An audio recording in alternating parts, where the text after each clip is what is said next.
Now to some major developments in the case of accused Gilgo Beach serial killer Rex Heuermann. So today, prosecutors charged him with a 7th murder dating back more than 2 decades. Fox 8's Jodi Goldberg is in Riverhead, Long Island, with more on what prosecutors had to say today. Jodi?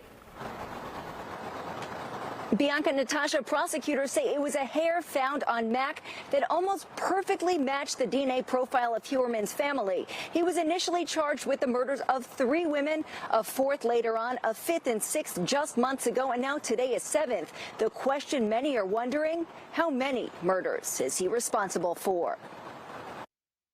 So-called souvenirs, multiple magazine and newspaper clippings found inside suspected Gilgo Beach serial killer Rex Heuermann's Massapequa Park home, as well as his Manhattan office, were made public for the first time. There was a New York Times magazine article about the Gilgo investigation, which was found in the defendant's safe. Also a first, Heuermann unexpectedly blurted out inside the courtroom, "Your Honor, I'm not guilty of any of these charges." The father and architect, who was first arrested last summer, is now officially charged with the murder of Valerie Mack. We have mitochondrial DNA from a hair that was found on the body of Valerie Mack. Hair found on Mack's severed wrist matched Heuermann's wife and daughter's DNA profile. It's also believed he mutilated Mack, who for 2 decades was known as Jane Doe No. 6. Heuermann tried to delete violent bondage and torture porn from a computer that prosecutors say was consistent to the injuries Mack was found with. His IP address also showed searches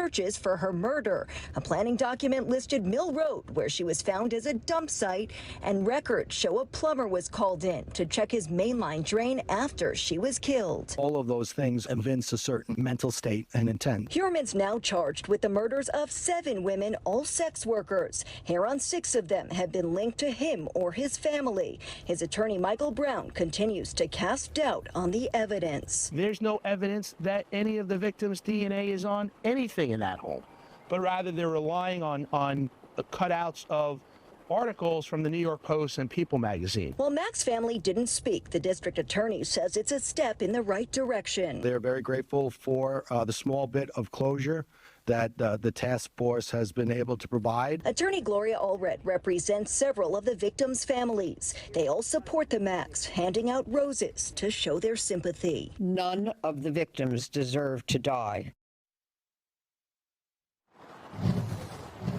Now, it's important to note this type of evidence, DNA evidence, has never been used in a New York court before. The judge has to decide whether it'll be admissible. As for Heuermann, he's due back in court on January 15th. No trial date has been set yet.